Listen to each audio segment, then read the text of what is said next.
The dark days of slavery are over. We've left Egypt.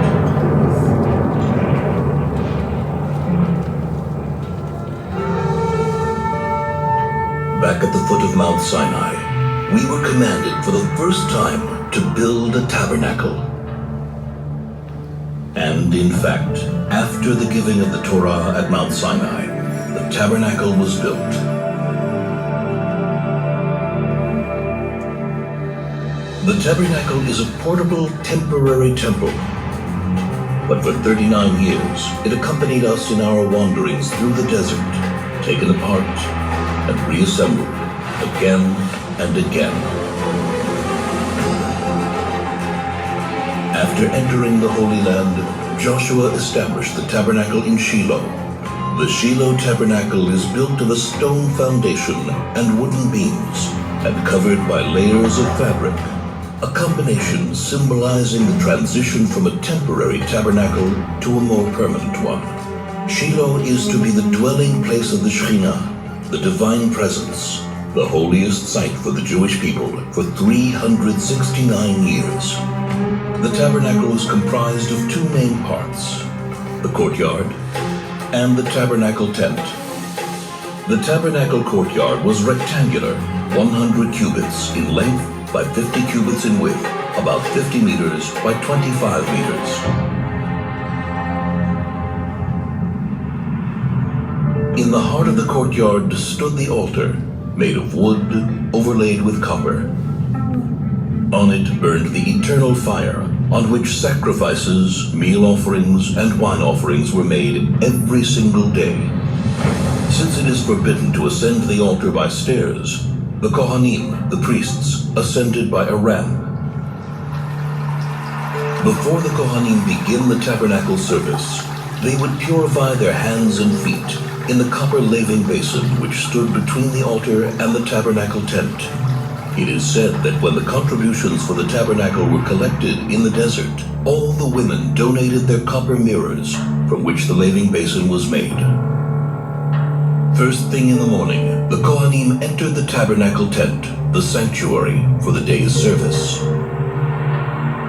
Twice a day, they burned incense on the gold-plated incense altar, a blend of 11 special spices, which were placed on the coals, and whose wonderful perfume wafted far into the distance.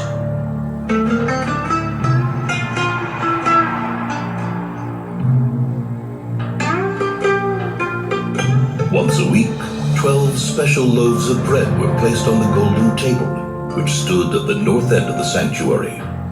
The secret method of preparing the showbread was passed down from father to son. Every evening, the candles of the seven-branched menorah, which stood in the south across from the table, were kindled. The menorah was made of a single piece of solid gold and ornamented with flower-like cups, buds, and blossoms. At the tip of every branch was a receptacle into which pure olive oil was poured. Ever since, the menorah has been one of the symbols of the Jewish nation.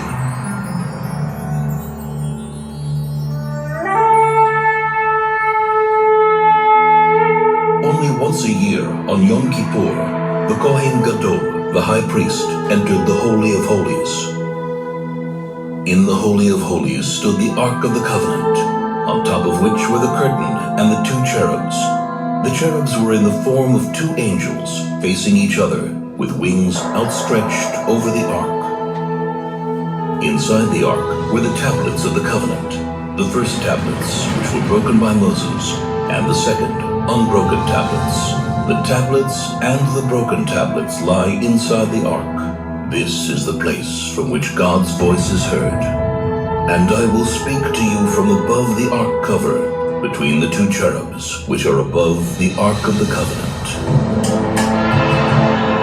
The tabernacle is a place of meeting, where man meets himself, where man meets his brothers and his people, where man meets his Creator. There is much more to it than meets the eye. The clues and secrets hidden in every part of the tabernacle and its vessels are many and lofty. For 369 years, the tabernacle dwelt in Shiloh until the city was destroyed by the Philistines. It then wandered until Solomon built the temple in Jerusalem.